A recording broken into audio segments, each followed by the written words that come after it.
Hello दोस्तों, कैसे हैं आप? उम्मीद करती हूँ आप सभी बहुत अच्छे होंगे।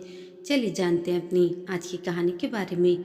मुंबई के अंतर्राष्ट्रीय हवाई अड्डे पर शाम के 5 भी नहीं बजे थे, लेकिन यश अपनी 8 बजे की फ्लाइट के लिए पहले ही पहुंच गया था। वह लंबी यात्रा में किसी भी तरह का जोखिम नहीं लेना चाहता था, इसलिए उसने टैक्सी से उतरते ही अपना सामान ट्रॉली पर रखा और फिर एयरपोर्ट के अंदर चला गया। हवाई अड्डे पर भारी भीड़ थी, जिसे देखकर यह सोच रहा था कि आजकल हवाई यात्रा करने वालों की कोई कमी नहीं है। फिर उसने एयर इंडिया के काउंटर पर चेक इन किया और अपनी पहले से बुक की गई किनारे वाली सीट के लिए बोर्डिंग पास लिया।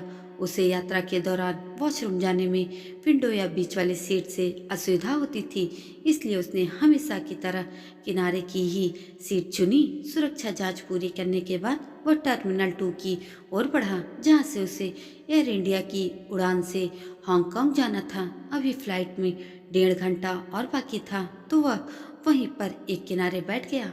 थोड़ी ही देर बाद में एक बुजुर्ग उसके पास आकर एक सीट छोड़कर बैठ गए और बीच की सीट पर अपना बैग रख दिया। वे देखने में एक साधारण किसान लग रहे थे। उन्होंने अपना बोर्डिंग पास दिखाते हुए पंजाबी मिश्रित हिंदी में यश से पूछा, पुत्र, मेरा भी जहाज यहीं से उड़ेगा ना? यश ने हाँ में सिर हिलाया और फिर से अपनी किताब पढ़ने लगा। कुछ समय बाद एक खूबसूरत युवती आई और यश की बगल वाली सीट पर रखे बैग की ओर इशारा करते हुए बोली, क्या आप बैग हटा सकते हैं? मैं यहाँ बैठना चाहती हूँ। तब यश ने बुजुर्ग की ओर इशारा करते हुए मुस्कुराकर उस युवती से कहा, यह बैग तो उनका है। फिर युवती ने बुजुर्ग से कहा, तो उन्होंने बैग नीचे रख दिया। वह लड़की वॉशरूम जाने से पहले मुस्कुराते हुए यश से बोली, मैं थोड़ी देर में आती हूँ। तब यश ने पहली बार उसे ध्यान से देखा।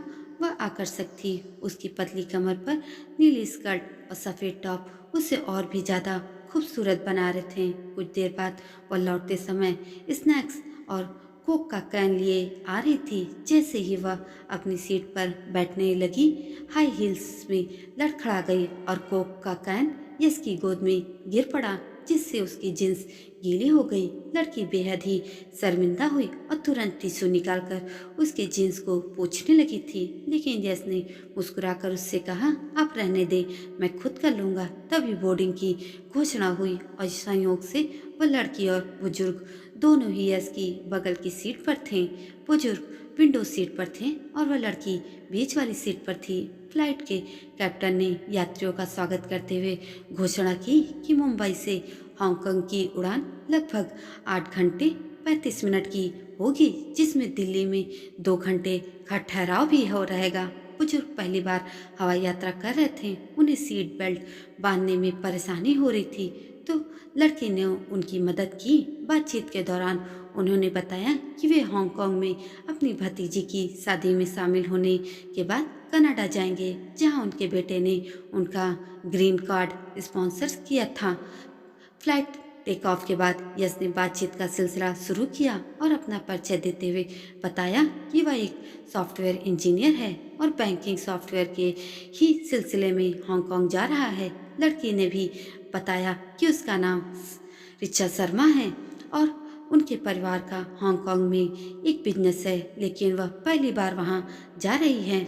बातचीत के बीच बुजुर्ग बार बार वॉशरूम जाते रहे, जिससे ऋचा को असुविधा हो रही थी। बुजुर्ग को डायबिटीज और किडनी की समस्या थी, इसलिए उन्हें बार बार वॉशरूम जाना पड़ रहा था।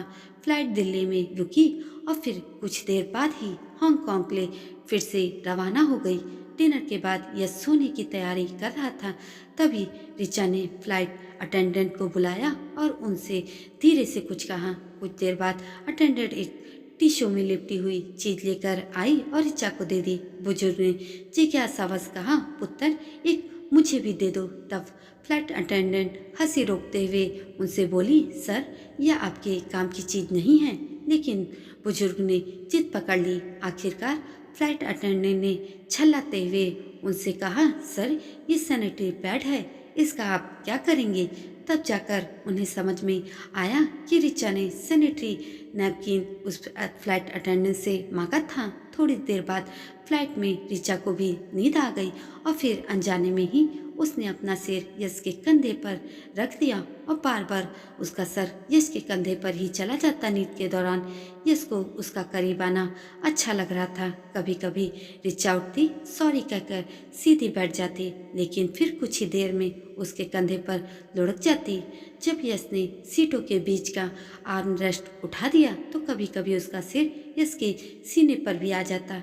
जब फ्लाइट लैंडिंग की घोषणा हुई तो यश ने रिचा को जगाया। तब रिचा घबरा कर उठी और मुस्कुराते हुए यश से बोली, इतनी जल्दी पहुंच गए हम लोग, मुझे तो पता ही नहीं चला।